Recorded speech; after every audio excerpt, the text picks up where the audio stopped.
Welcome back to Subhashini kitchen garden. ఈ గుడి అయితే జమ్మలపాలెంలో ఉంది. నేనైతే మన శివరాత్రికి ఈ గుడికి వెళ్ళానండి. అక్కడైతే అభిషేకం చేసుకునేదానికి బాగుంటుంది అని చెప్పాక నేనైతే ఆ గుడికి వెళ్ళాను అభిషేకం చేసుకునేదానికని.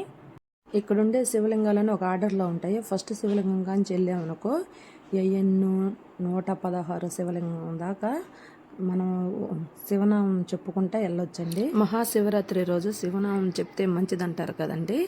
ఇక్కడైతే ఆర్డర్లో మనం శివనామం చెప్పుకోవచ్చు, చాలా బాగుంటుంది. ఇక్కడైతే వీడియోలు ఫోటోలు ఏం తీయట్లేదు, నేను అలా కొంచెం కొంచెం తీసుకున్నాను.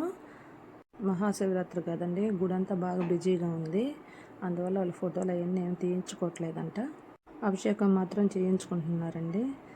ప్రతి ఒక్క శివలింగం దగ్గరికి వెళ్ళి ఓం నమ శివాయ అని చెప్పుకోవచ్చండి. ఈ ఆర్డర్ మాత్రం నాకు చాలా బాగా నచ్చింది.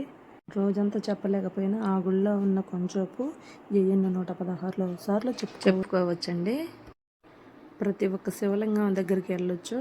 ప్రతి ఒక్క శివలింగానికి నమస్కారం చేసుకొని ఓం నమ శివాయ చెప్పుకోవచ్చు. స్టార్టింగ్ లోపలికి వెళ్తున్న కాడి నుంచి ఎండింగ్ అయిపోయేదాకా మొత్తం శివలింగాలండి. ఓకే, ప్రతి ఒక్క శివలింగం దగ్గరికి మనం వెళ్ళొచ్చు. ఓకే ఫ్రెండ్స్, మహాశివరాత్రి రోజు మీరు ఏ గుడికి వెళ్ళారో కామెంట్ బాక్స్లో కామెంట్ చేయండి. ఓకే ఫ్రెండ్స్, లైక్ కొట్టి సపోర్ట్ చేయండి. Okay friends, bye.